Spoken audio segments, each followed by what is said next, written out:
The first night, I didn't sleep. The room smelled like bleach and soft soap, and the walls were too white. I sat on the edge of the bed, my hands in my lap, listening to the sounds outside my door. Wheels rolling, voices calling, someone coughing down the hall. Everything felt unfamiliar, too quiet, and too clean. My name is Edna. I am 78 years old, and this is my new home.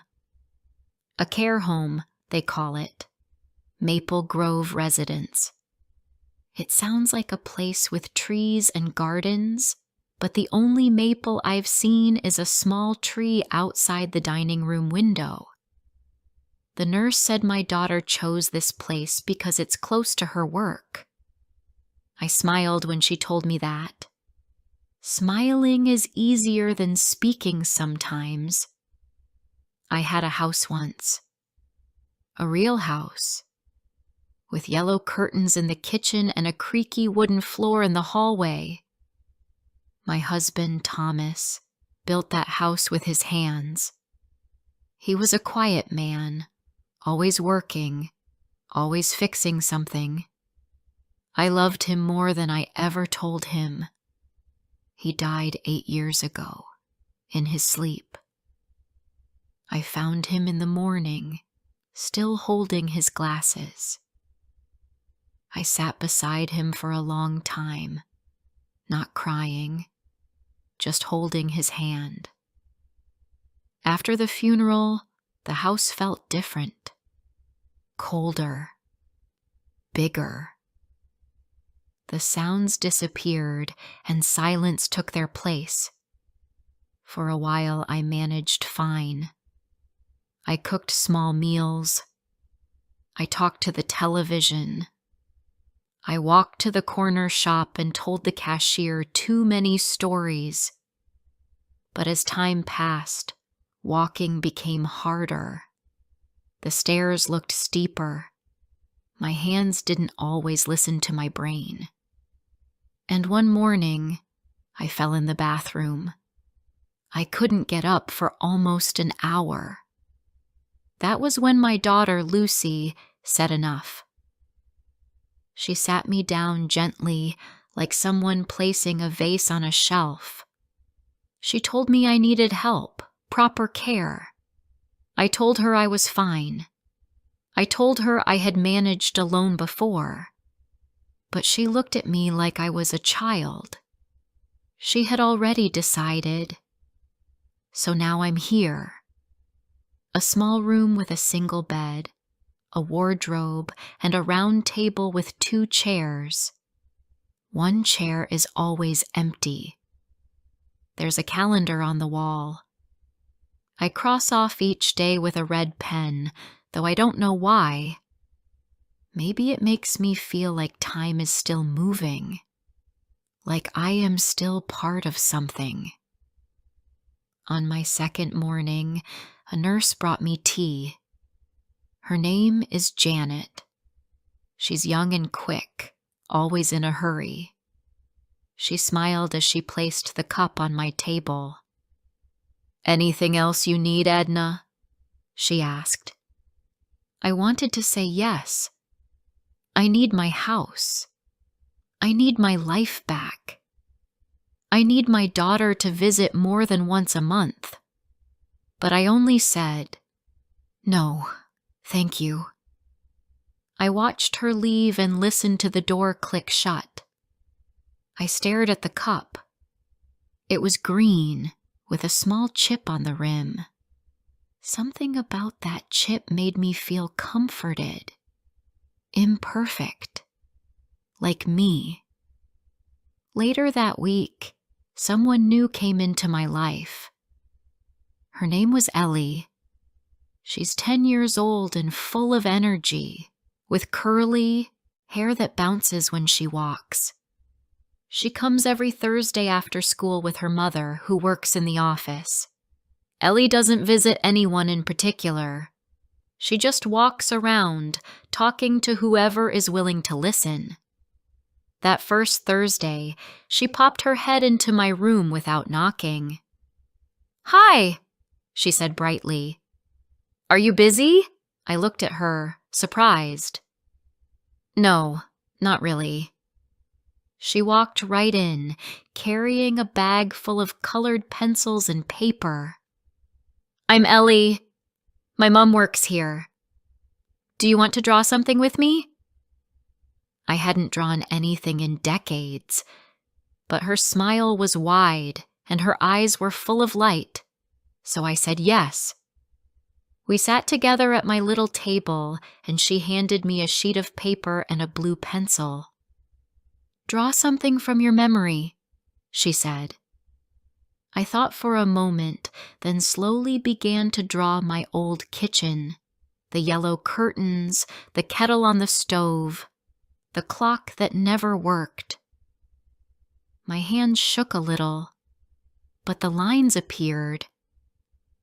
Ellie drew a cat wearing sunglasses. She said it was her imaginary pet. When she left that day, she said, "I'll come next Thursday too, okay?" I smiled and nodded. "I'd like that." That night, I opened the drawer next to my bed and found a small notebook someone had left. It had a floral cover and blank pages. I opened it and wrote one sentence. "Today, a little girl reminded me that I am still here. I've written something every night since. Not long entries, just moments. Feelings. A memory of Thomas fixing the old radio. Lucy as a baby, reaching for my necklace. The first snow that fell on our wedding day. The notebook is becoming my friend. It listens quietly and never interrupts. Some days are harder than others. There are mornings when I wake up and forget where I am. I sit up and wait to hear Thomas's steps in the hall. Then I remember, and my chest aches. There are other residents here, of course. Mrs. Patel next door listens to music on her old CD player. She hums sometimes. Mr. Brooks wears a tie every day, even when he's just going to the lounge. No one talks very much, though. We're all in our own little bubbles, walking slowly through our memories. Lucy came last Sunday. She brought flowers, white lilies, my favorite. We sat in the garden for a while. She talked about her work, her children, her husband. I listened and nodded, adding small comments when I could. Before she left, she kissed my cheek and said, "You're doing well, Mom." I wanted to say, "I'm lonely, Lucy. I miss you more than I can explain," but the words stayed in my throat. After she left, I sat in the garden alone, staring at the flower beds. A robin hopped near my feet. I watched it until it flew away. I don't blame Lucy. She has a life, a family, responsibilities. I raised her to be strong, to build her own world. But still, I wish she would come more often. Not out of duty, but out of love. That night, I wrote in my notebook. The garden was quiet. The wind was soft. But I wished someone was there to sit beside me. Before I share the rest of my story, I need to know, where are you listening from?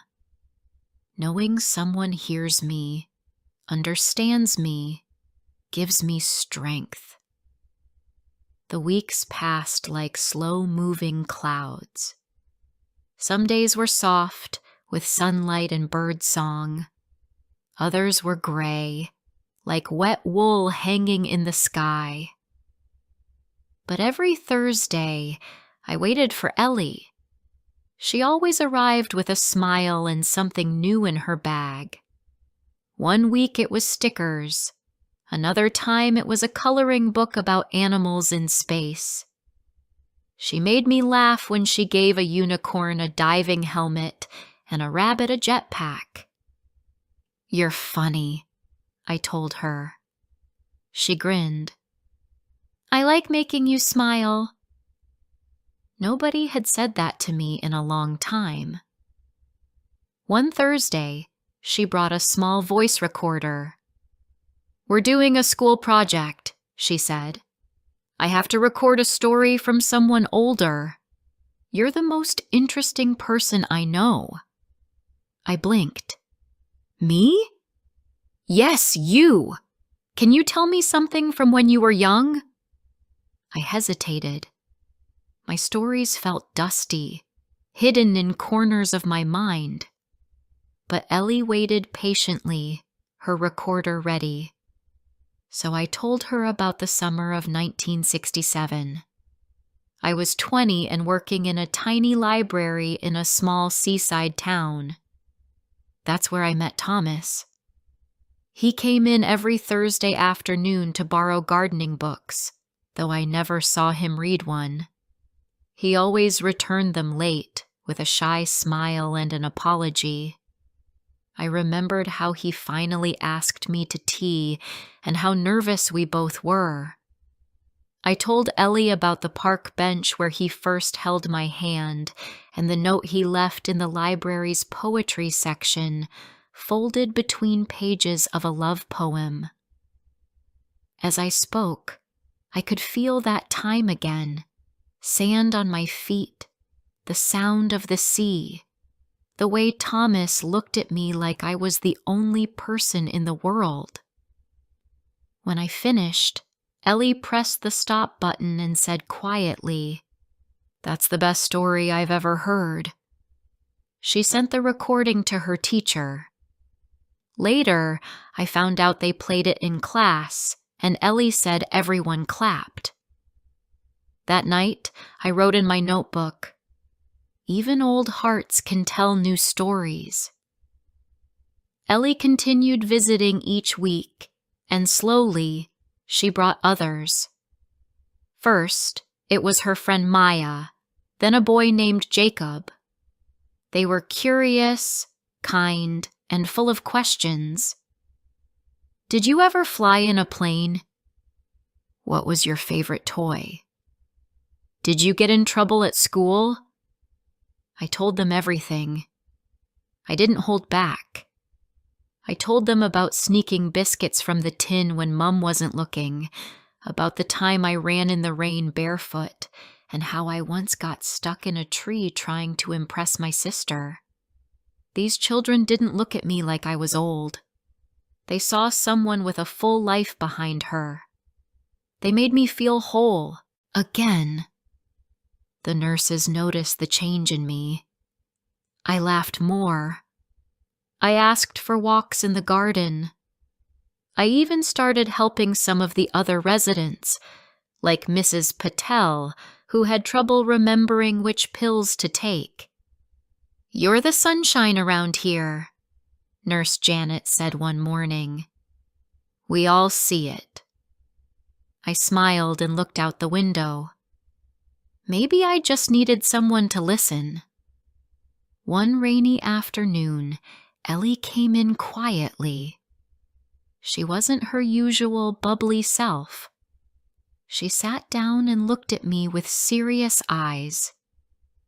"Can I tell you something private?" she asked. "Of course, sweetheart." "My parents are fighting a lot," she said. "Mum sleeps on the couch now. I don't know what's going to happen." I felt a sudden weight in my chest. I had no advice, no perfect answers. But I took her hand and said, "When I was your age, my parents fought too. I used to hide behind the kitchen door and cry. But do you know what helped?" She shook her head. Having someone safe to talk to. Someone who wouldn't be angry or tell me I was wrong to feel sad. You can always talk to me, Ellie. I may be old, but I still remember what it's like to be 10. She leaned into my side, and I put my arm around her shoulders. For once, I was the one giving comfort again. That night, my notebook entry was short. Today, I was useful. A few weeks later, something unexpected happened. Lucy called. Not a short call. Not the kind where she's rushing or answering between errands. A real call. She asked how I was, what I had been doing, if I needed anything. I told her about Ellie and the recorder, about the children who visited, about the robin in the garden. There was a pause on the line.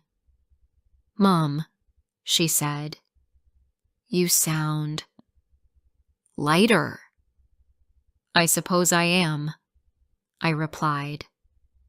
"I feel guilty," she admitted. "Putting you there. Leaving you. It hurt," I said. "But I understand. I know you thought it was the best choice. And maybe it was. But it was hard." She was quiet again. "I want to come next Sunday," she said finally. "The kids want to see you too. Is that all right?" My hand shook as I held the phone. "Of course, Lucy. I'd love that." After we hung up, I placed the phone down slowly. I couldn't stop the tears. Not from sadness, but from relief. That evening, I didn't write in my notebook. I just held it to my chest and whispered, "Thank you." The Sunday she came, the sun was shining. I sat on the garden bench wearing the pale blue cardigan Lucy had given me years ago. I brushed my hair twice and put on some rose perfume.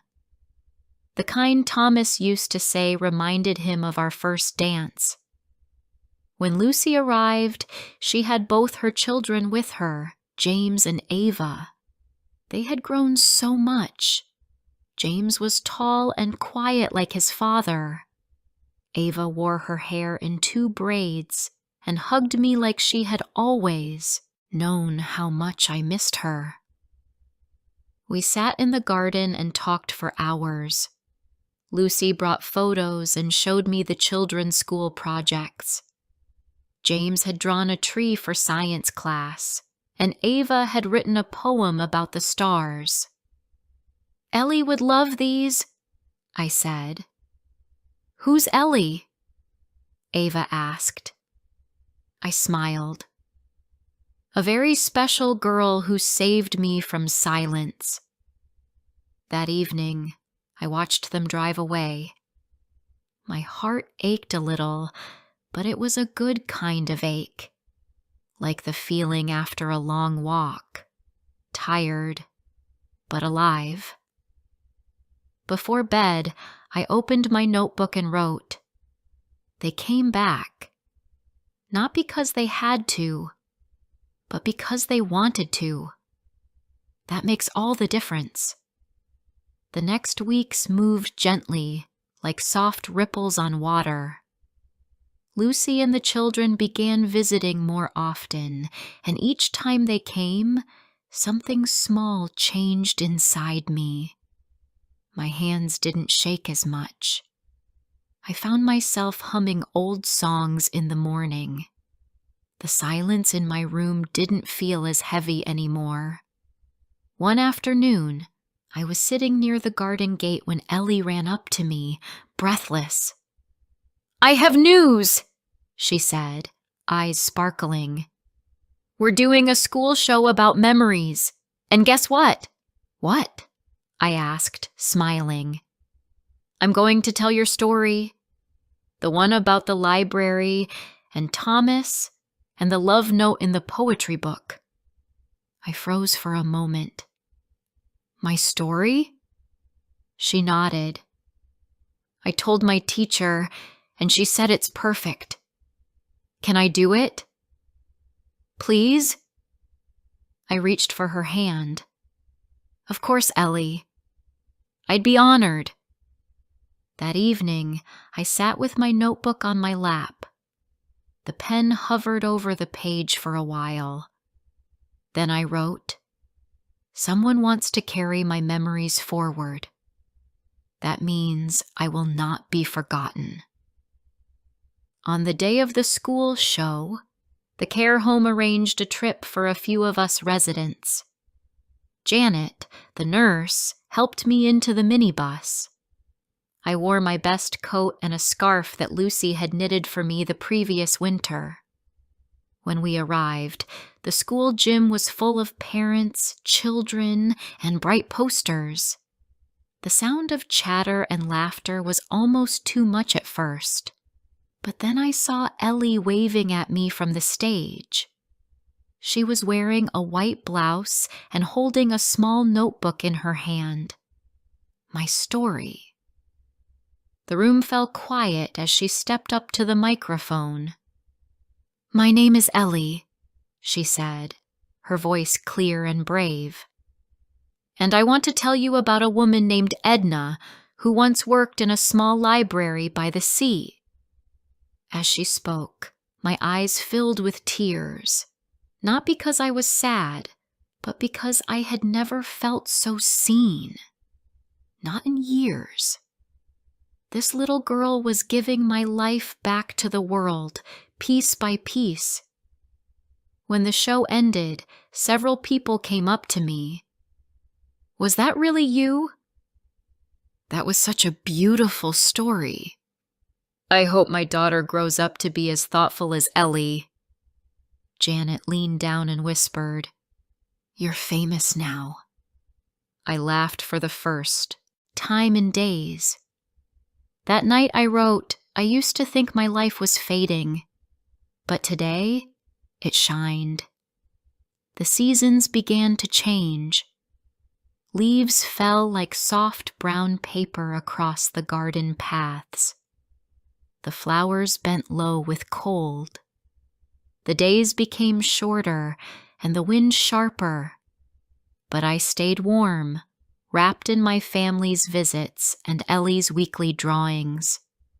She began making a book, the story of Edna, with pictures and short sentences.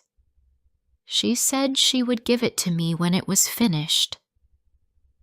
One day, Lucy arrived with a surprise. "We're renovating the guest room," she said. "Oh," I asked.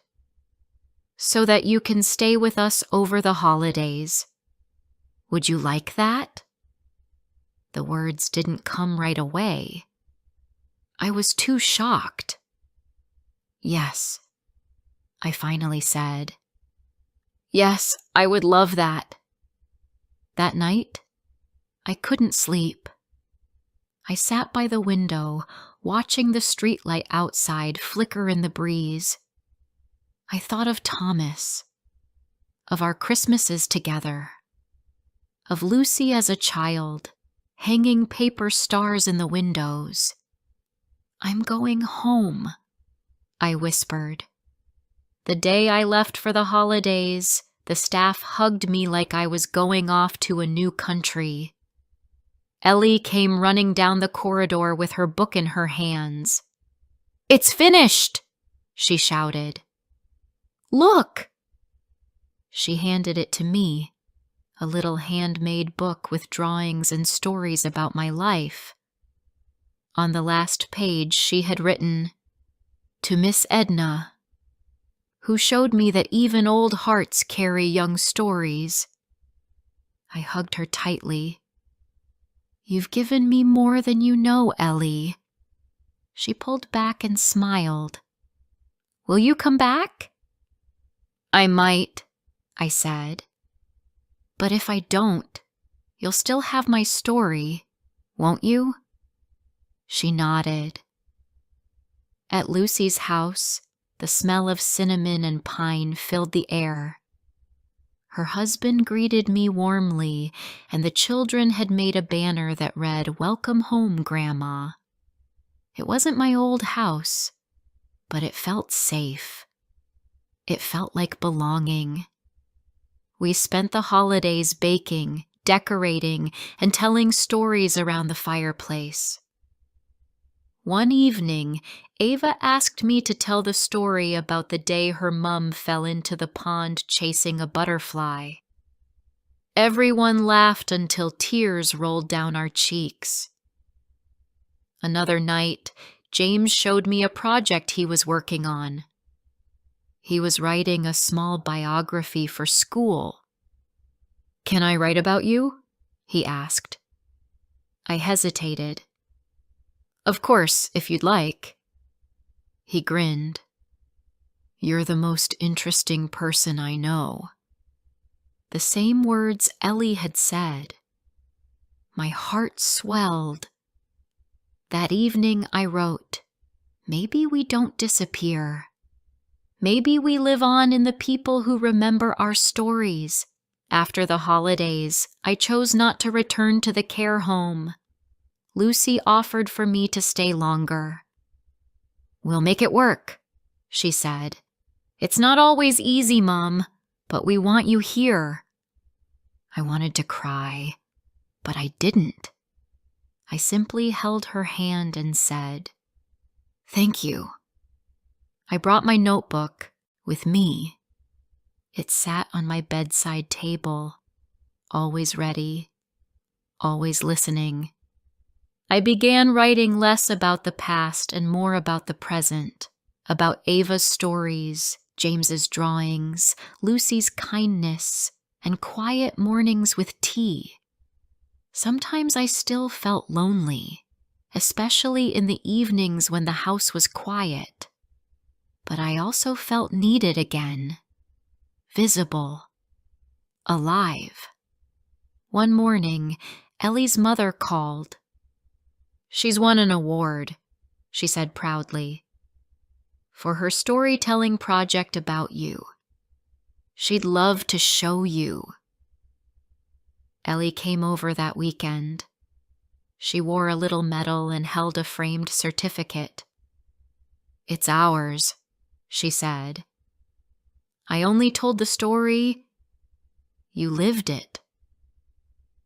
We sat together in the garden, drinking lemonade. The spring flowers were beginning to bloom, and the sun warmed our faces. "I'm going to keep telling stories," she said. "About you. About everyone." I reached into my cardigan and pulled out a small box. "I want you to have this," I said. Inside was a necklace with a small silver heart. Thomas gave it to me on our 50th anniversary. "Really?" she whispered. I nodded. "It's yours now. Just promise to carry love with you. And stories." She placed it around her neck and leaned into me. "I promise." That night, I wrote my final notebook entry. Today, I passed something on.